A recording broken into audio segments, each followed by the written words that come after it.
thing is, what it is that it's some legalities. Chase had bonded out. He was in the wrong place at the wrong time. From what I know about this, we had lawyers. When this whole thing started, some kid came up missing. And when this whole thing started, you know, he had known what car or whatever, but I won't go into that. But the whole thing, he went in, they put all these charges against him, but the mother and I bonded him out, Atlanta police. The detectives was thinking he knew more or whatever, so we bonded him out. He had an ankle bracelet on. When he got out, he went back and got his job back. Okay, he was inside the house. He was just with his mother this morning. We were seeing her off to drive back. I was sitting on my back deck, and the next thing I know, the house was surrounded. I was told to get off the back deck. My phone's still back there and everything. His car wasn't there, so I told him I didn't know if my son was in the house, but I can go and get him and bring him out. He paid his fine yesterday himself with his own money. We were waiting for the legal process to play itself out. And they came down so fast, he was probably scared. He was in his bedroom with an ankle bracelet on, just getting off work.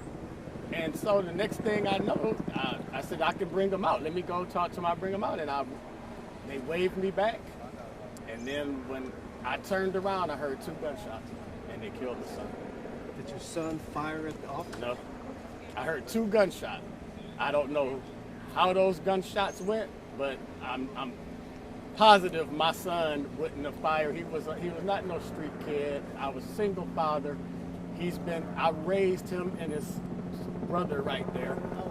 They do not know nothing about no streets, okay? I mean, so they're about, you know, as street savvy as you know, Dennis the Menace.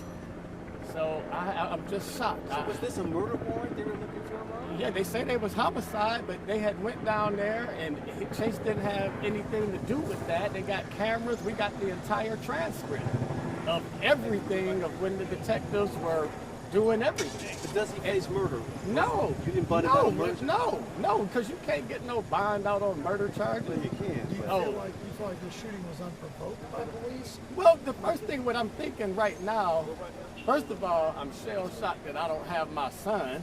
But the thing I'm thinking to myself, why was it? First of all, he turned himself in voluntarily the first time.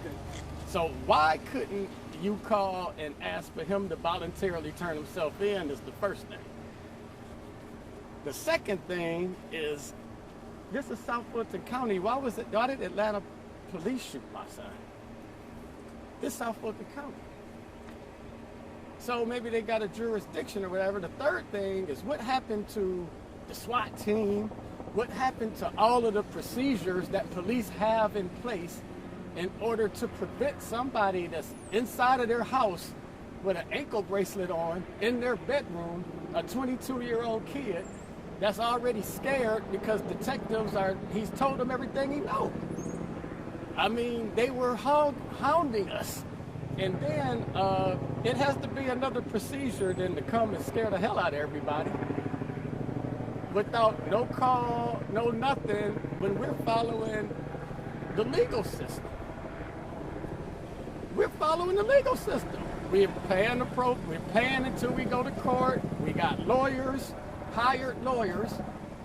Detectives can talk to them. So what were the charges? Yeah, what was he in there Well, for? it's nothing about so what they did was they said that he was a rapper, Chase was, and which kid ain't. But what they did systematically was try to affiliate him with every gang in Atlanta. And so they put those charges, just like even lawyers was like, I've never even seen that charge before. They had nothing showing him in any. What charges? I mean, I have to. Mommy. What's your son's She last don't name? want Chase McDermott. McDermott. Yeah. What was he in there originally for when you said you guys Yeah, so they. bonded out? What were those charges? Well, I'm trying to remember. One, where they said one was obstruction, which I couldn't never get what he obstructed. One was obstruction. One was something about being affiliated with a gang for personal gain, or it was something that my lawyers hadn't even heard of. All of it was like it's gang related. So then, once we bonded him out, and he was with his lawyers, and homicide came to the house the next day when I was on the golf course.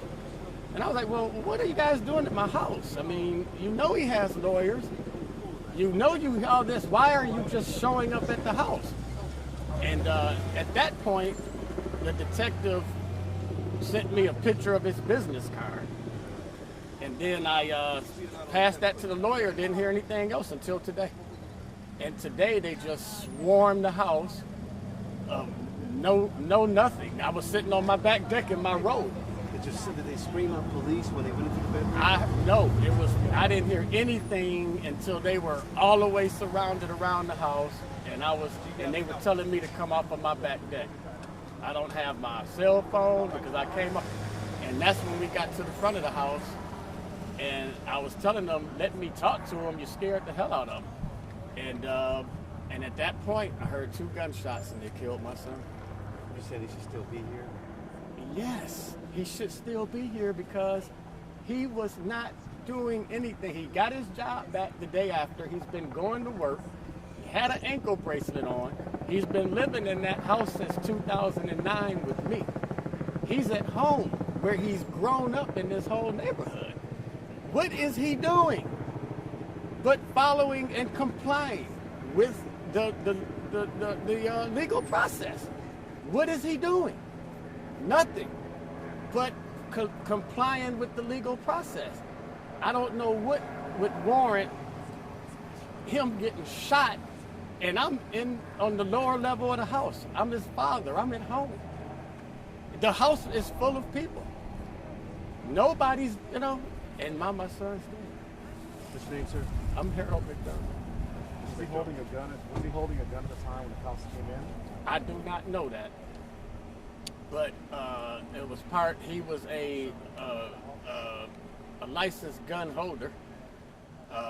I did not like that gun, but at the same time, he had a right to have it.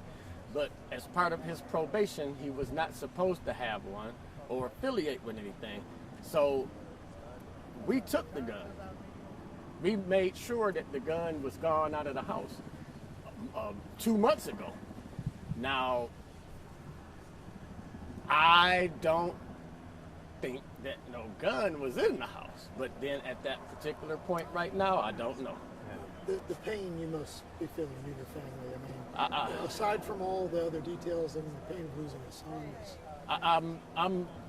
I turned around and heard those 2 gunshots, and I really, something just went out of me. But I got my son and his mother's here and some more family members, and I've had him since he was 2 years old.